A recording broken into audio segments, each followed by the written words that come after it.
Hey there, welcome back to another video, and in this video I'm going to find the last piece of the puzzle, that is finding the derivative of the error function so that we can implement our code in the next video. So without wasting any more time, let's get into the video. Okay guys, so to find the derivative, first of all you need to know some formulas and you should watch the videos that I have mentioned earlier in my videos. So you should go and check out those videos, but these are the basic formulas that you will need uh, if you are going to find the derivatives.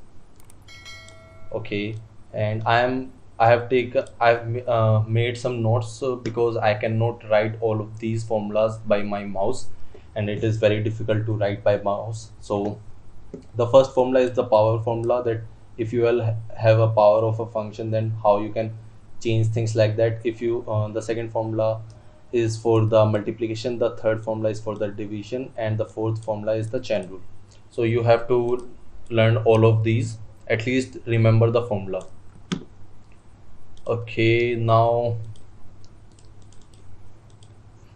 this is linear regression, and as you can see here, this is what we talked about in the last videos, and this is our error, where y hat is our predicted value and y I our is our normal value.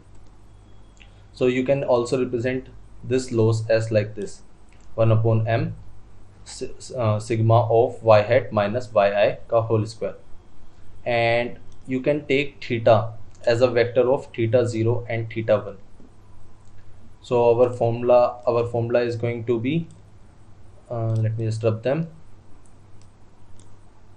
These are very basic things that I have already told you in the last video. So y hat is going to be theta 0 plus theta 1 into x. So this is what we are going to find out, and you can also represent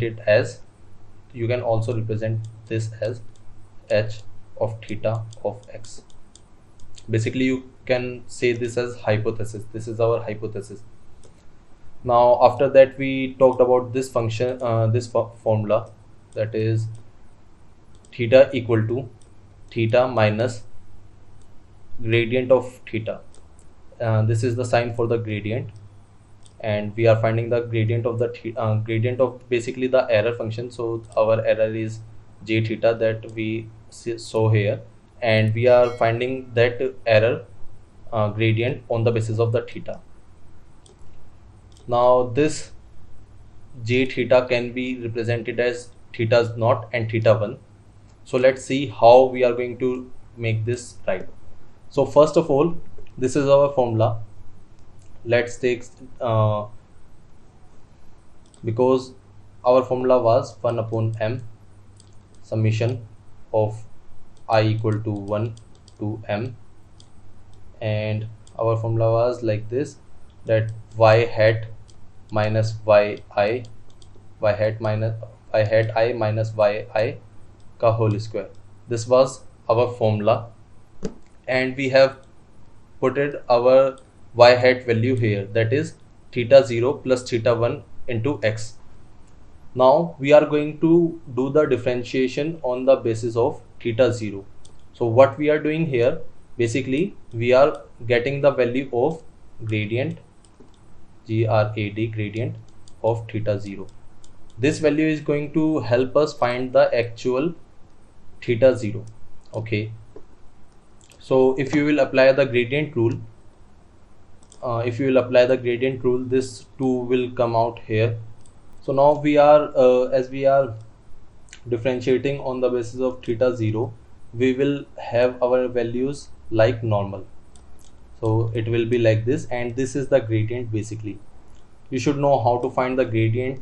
I cannot get into explanation of that, but because there is nothing beside it, so we are not going to expand it, but you will see in the next section that what we have to do.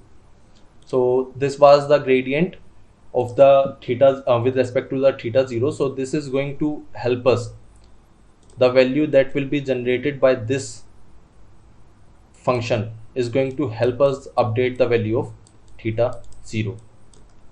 Okay, so now let's move on to this formula. Okay, so our function had like this.